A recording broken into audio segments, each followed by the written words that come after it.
நமஸ்காரம். மேற்படி ஸ்ரீமத் பாகவதத்தில் 3ஆம் ஸ்கந்தம் 2ஆம் அத்தியாயத்தை நாம் அனுபவிக்கணும். அதில் சொல்லும் பொழுது விதுரர் கேட்ட கேள்விகளுக்கு உத்தவர் பதில் சொல்ல ஆரம்பிக்கிறார். ஸ்ரீ சுகௌவாச்ச இதி பாகவதः பிருஷ்டः க்ஷத்ரா வார்த்தாம் பிரியாஸ்ரயாம் பிரதிவக்தும் ந சோத்ஸேஹ ஔத்கண்ட்யாத் ஸ்மாரிதேஸ்வரः. கண்ணனை பற்றி கேட்ட உடனே உத்தவரால் சட்டுன்னு இதான் இதுன்னு அவரால் விவரணம் பண்ணவே முடியல. அவர் முழுக்க முழுக்க பகவானோடைய அந்த பால லீலைகளில் மானசீகமாக ஈடுபட்டிருந்தார். முகூர்த்தம் அபூத் தூஷ்ணிம் சமுகூர்த்தம் அபூத் தூஷ்ணீம் கிருஷ்ணாங்கிரி சுதயா பிருஷம் தீவிரேண பக்தி யோகேன நிமக்ன சாது நிர்வృతः. பெருமாளினுடைய பாத தாமரை அந்த அனுபவத்தில் மூழ்கி இருந்தார். புலகோத்பின்ன சர்வாங்கः முஞ்சன் மீலத்ருஷா சுச்சः பூர்ணார்த்தோ லக்ஷிதஸ்தேன ஸ்நேஹ பிரசர சம்ப்ளுதः. அதாவது உத்தவருக்கு மயிர் கூச்சறுதல் உடம்பு முழுக்க ஏற்பட்டது. கண்ணனுடைய அந்த அனுபவத்தினால இப்போ கண்கள்ல இருந்து அப்படி அந்த கண்ணீர் வெடிச்சுண்டு வருது. அவர் கண்ணை மூடிண்டு அனுபவிச்சுட்டு இருக்கார். ஆனா கண்கள்ல இருந்து கண்ணீரானது ஆறா ஓடுறது. அப்ப விதுரர் என்ன புரிஞ்சுண்டாரா, அவரோட அந்த லட்சியம் என்ன தன் வாழ்க்கையில அப்படின்றத விதுரர் புரிஞ்சுட்டாராம். அந்த அளவுக்கு உத்தவர் பக்தியில ஆழ்ந்திருந்தார். ஷனகைர் பகவல்லோகாந்திரலோகம் புனராகதः விமிருஜ்ய நேத்ரே விதுரம் பிரத்யாஹோத்தவ உத்ஸ்மயன். உத்தவர் மெதுவா அவருடைய அந்த கிருஷ்ணானுபவத்திலிருந்து மீண்டு நிதர்சனத்துக்கு வரார், நிகழ்காலத்துக்கு வரார். அப்ப விதுரருக்கு அப்படி அழகா உத்தவர் பேச ஆரம்பிக்கிறார். உத்தவ உவாச்ச கிருஷ்ணத்யுமணி நிம்லோச்சே கீர்ணேஷ்வ ஜகரேணஹ கிம் நு ந குஷலம் ப்ரூயாம் கத ஸ்ரீஷு கிரகேஷ்வஹம். கண்ணன் அப்படிப்பட்ட ஒரு தேஜஸ்வி.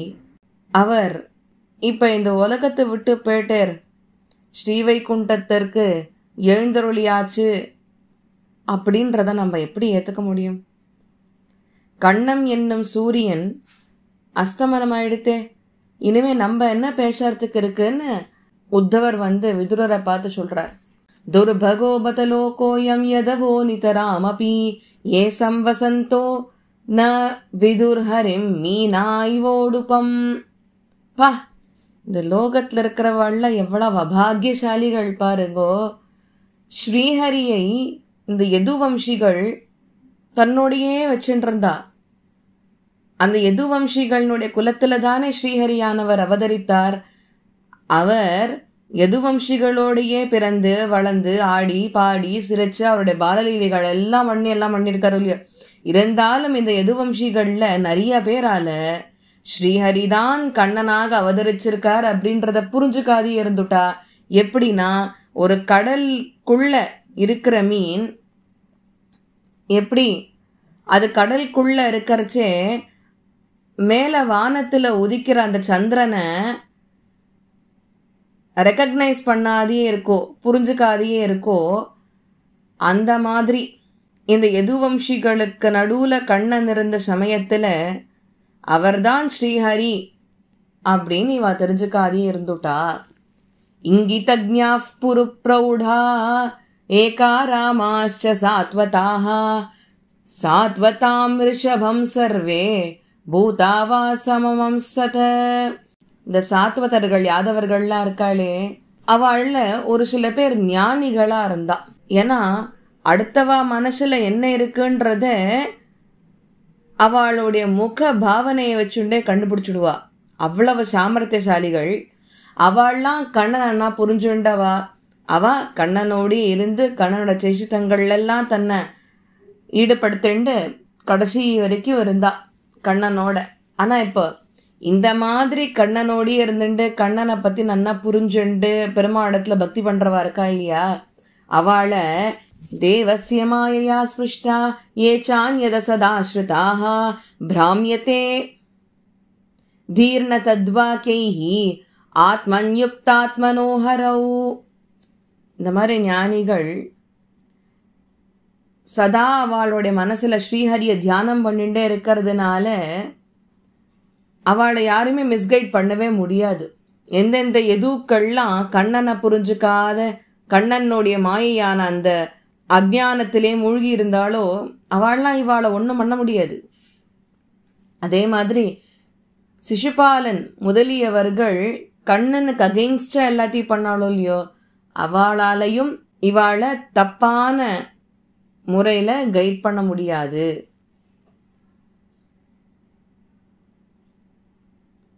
இவாள அதாவது என்ன, சிசுபாலன் முதலியவர்களால கூட இவாளை ஒன்றும் பண்ண முடியாது. இவாளை ஸ்ரீஹரியே நேரடியாக ரட்சிக்கின்றார் அப்படின்னு அர்த்தம். இப்படியாக அந்த எம்பெருமான் இப்படி அவதரித்தானே தேவகிக்கும் வசுதேவருக்கும். கண்ணன் ஒரு வார்த்தை சொன்னாராம். எப்போ அவர் வசுதேவருக்கும் தேவகிக்கும் மைந்தனாக பிறந்து அதுக்கப்புறம் கோகுலத்துக்கு போனார். கோகுலத்துல போயிட்டு யசோதைக்கும் நந்தகோபாலனுக்கும் பிள்ளையாக வளர்ந்துண்டு வந்தார். அங்க ராசக்கிரீடை பண்ணார், பால்நிலைகள் எல்லாத்தையும் பண்ணார் இல்லையா. அதுக்கப்புறம் ஒரு 8 வயசு ஆச்சு. அவர் அங்கேருந்து புறப்பட்டு மதுராவுக்கு வந்தாராம். மதுராவுக்கு வந்த ஒட்டு தன்னுடைய அம்மா அப்பாவை சிறைச்சாலையில் போய் பார்க்கறார் கிருஷ்ணரும் பலராமரும். அப்ப தேவகி இந்த மாதிரி கண்ணன் இடத்துல புலம்புறாளாம். அச்சோ ஹே கிருஷ்ணா, என்னால் உனக்கு தாய்ப்பால் கொடுக்க முடியலையே, உன்னுடைய பால லீலைகளை அனுபவிக்க முடியலையே, நாம் பெற வேண்டிய இன்பம் எல்லாத்தையும் தெய்வனங்க யசோதை பெற்றாளேன்னு தேவகி புலம்பினான்னு சொல்லிட்டு குலசேகர ஆழ்வார் தன்னுடைய பெருமாள் திருமொழியில் எடுத்து காண்பிக்கிறார். தேவகி புலம்பல்கள்னு ஒரு பதிகம் அதுக்குன்னே அவர் பாடுறார். அதுக்கப்புறம் கண்ணன் தேவகிக்காக தான் பாலலீலைகள் என்னென்ன பண்ணாரோ அத்தனை திரும்பி பண்ணி காமிச்சார். அப்போ கூட தேவகியினுடைய ஸ்தனத்திலிருந்து பால் சுரக்கிறதாம் தாய்ப்பாசத்தினால. அதையெல்லாம் குலசேகர ஆழ்வார் அங்கே எடுத்து காண்பிக்கிறோம் இல்லையோ, அதே விஷயங்களை இங்கே உத்தவர் எடுத்து காண்பிக்கிறார். கண்ணன் சின்ன வயசுல எப்படி இருந்தார், திரும்பி வந்த உடனே என்ன பண்றார் அப்படின்றத. இப்படி தாய் தகப்பனாரை பார்த்துட்டு அவர் ஒரு வார்த்தை சொன்னாராம். அந்த வார்த்தையை திருப்பி நினைச்சு பார்க்கிறாராம் உத்தவர். நினைச்சு பார்த்துட்டு அவர் சொல்றார், துனோதி சேதஹ ஸ்மரதோ மமைத்தது யதாக பாதாவபிவந்திய பித்ரோஹோ தாத்தாம்ப கம்சா துரசங்கிதானாம் பிரசீததம் நோ கிருத நிஷ்கிருதீனாம். என்னுடைய மனசு இப்பையும் கடந்து அடைச்சிக்கிறது கண்ணன் அன்னைக்கு சொன்ன அந்த வார்த்தையை நினைவூட்டினாலே. என்ன சொன்னாராம், வசுதேவருக்கும் தேவகியையும் பார்த்து என்ன சொன்னாராம், அம்மா அப்பா கேளுங்கோ, நாங்கள்லாம் தௌர்பாகியசாலிகள், அபாகியவான்கள். கம்சனுடைய பிடியில எல்லாரும் மாற்றின்றதுனால என்னாலேயும் அண்ணாவாலேயும் உனக்கு கைங்கரியம் பண்ணாம கைங்கரியம் பண்ண முடியாத போயிடுத்து.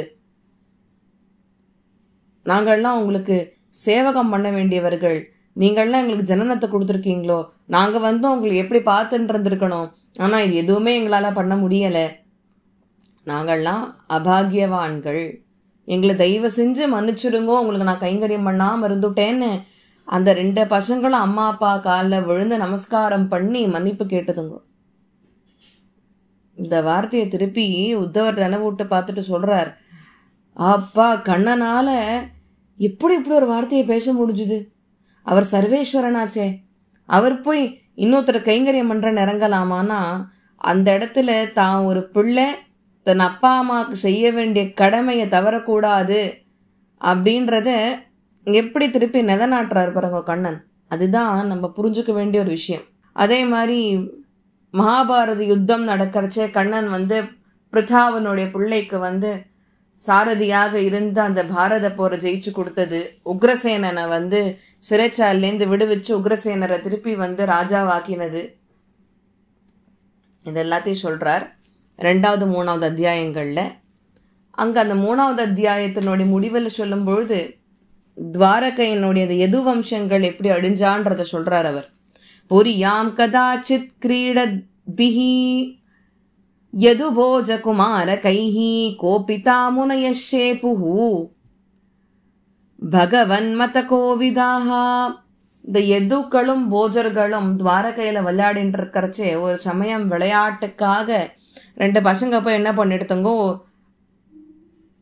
ஒரு ரிஷியை டெஸ்ட் பண்ணி பார்க்கலாம், உண்மையாவே இவர் ரிஷி தானா ஞானி தானான்னு டெஸ்ட் பண்ணி பார்க்கலான்னு சொல்லிட்டு இந்த 2 பசங்கள்ல ஒரு பையன் என்ன பண்ணிட்டான், தன்னை ஒரு கர்ப்பிணி பெண்ணா அலங்காரம் பண்ணிட்டு போய் ரிஷி முன்னாடி போய் நின்றுடுத்து. இவனோட கூட கம்பெனிக்கு இன்னொரு பையனை அழிச்சுட்டு போச்சு. 2 பசங்களும் ரிஷி இடத்துல போயிட்டு, இவன் கர்ப்பமா இருக்கா, இவளுக்கு என்ன குழந்தை பிறக்கும்னு சொல்ல முடியுமா உங்களால அப்படின்னு விளையாட்டா கேட்டுடுத்துங்கோ. அது விபரீதமா படுத்து. அந்த ரிஷி இந்த பையன்தான் பெண்ணா பொய்யா கர்ப்பமான ஒரு வேஷத்தை போட்டுண்டு ஒரு கர்ப்பிணி பெண் வேஷத்தை போட்டு இந்த பையன்தான் அலங்காரம் பண்ணி நின்றுருக்கு, நம்மளை பரீட்சிக்கணுன்றதுக்காகவே வந்திருக்குன்னு கண்டுபிடிச்சு ரிஷி சபிச்சுட்டார். அது சபிச்சதுனால கடைசியில அந்த சாபத்தினாலேயே இவாளுக்கு அழிவுன்றது ஏற்பட்டுடுத்து. துவாரகையினுடைய அந்த யதுக்களுக்கும் போஜர்களுக்கும் பார்க்கச்சே இந்த யதுக்களுக்கு உண்டான நாசமானது இந்த ரிஷியினோட சாபத்தினால ஏற்பட்டு கடைசியில யதுவம்சிகள் அழிஞ்சுட்டார். ததஹ கதிபயைஹி மாசைஹி விருஷ்ணிபோஜாந்தகாதயஹ யயுஃப் பிரபாசம் சம்கிருஷ்டா ரதைர்தேவ விமோகிதாக. கொஞ்ச மாசம் கழிச்சு இதெல்லாம் இந்த யதுவம்சிகள்ல அழிஞ்ச ஒட்டு கொஞ்ச மாசம் கழிச்சு இந்த விருஷ்ணிகள் போஜர்கள் அந்தகர்கள் பாக்கி எல்லாருமே அவாவா தேர் எடுத்துட்டு நேர பிரபாச தீர்த்தத்துக்கு போனான். அங்க போயிட்டு கண்ணன் என்ன சொல்லி வச்சுட்டு போனாரோ அந்த விஷயங்களை எல்லாம் பண்ணிட்டு சந்தோஷமா வாழ்ந்துட்டு இருந்தா. ஹிரண்யம் ரஜதம் ஷையாம் வாசாம்ஸ்ய ஜின கம்பலான் யானம் ரதானிபான் கன்யா தராம் விருத்திக் கரீமபி அன்னம் சோருரசம் தேபியோ தத்வா பகவதர்ப்பணம் கோவிப்ரார்த்தா சவசூராஹ பிரணேமுர்புவி மூர்தபிஹி. இதுக்கப்புறம் அவ தங்கத்தை கொடுத்தா, வெள்ளியை கொடுத்தா, படுக்கையை கொடுத்தா படுத்துக்கிறதுக்கு, அதே மாதிரி போட்டுக்கிறதுக்கு உண்டான வஸ்திரம், மாந்தோல், கம்பளி, ரதம், தேர், அந்த பல்லாக்கு தனியா கொடுத்தா, அதுக்கப்புறம் தேரை கொடுத்துருக்கா, யானையை கொடுத்துருக்கா, கல்யாணம் ஆகாத கன்னியாஸ்திரீகள், நிலம், அப்புறம் அன்னம், இதெல்லாமே பகவதர்ப்பணமா நினைச்சுட்டு எல்லாத்தையும் தியாகம் பண்ணா. பிராமணர்களுக்கு தானமா கொடுக்கறத கொடுத்தா, அதுக்கப்புறம் பசுக்களுக்கெல்லாம் தானம் கொடுத்தா இல்லையா. இன்னும் சில பேர் நிறைய பசுக்களை தானமா கொடுத்தா. அதுக்கப்புறமா கடைசியில இந்த பிராமணர்களும் இப்படிப்பட்டவர்கள் தானமா நமக்கு எல்லாத்தையும் கொடுத்துருக்காளே, அவளை விழுந்து சேவிக்கணும், அவளும் விழுந்து சேவிச்சு எல்லாம் பண்ணா. இதோட 3வது அத்தியாயம் முடியறது. நாளை தினம் 4ஆம் அத்தியாயத்தை நாம் அனுபவித்தோம். ஏதேனும் பிழைகள் இருந்தால் பெரிவா க்ஷமிக்கணும்னு பிரார்த்திச்சுக்கிறேன். சர்வம் ஸ்ரீ கிருஷ்ணார்ப்பணமஸ்து. ஸ்ரீமதே ராமானுஜாய நமः. ஸ்ரீமதே நிகமாந்த மகாதேசிகாய நமः. நமஸ்காரம்.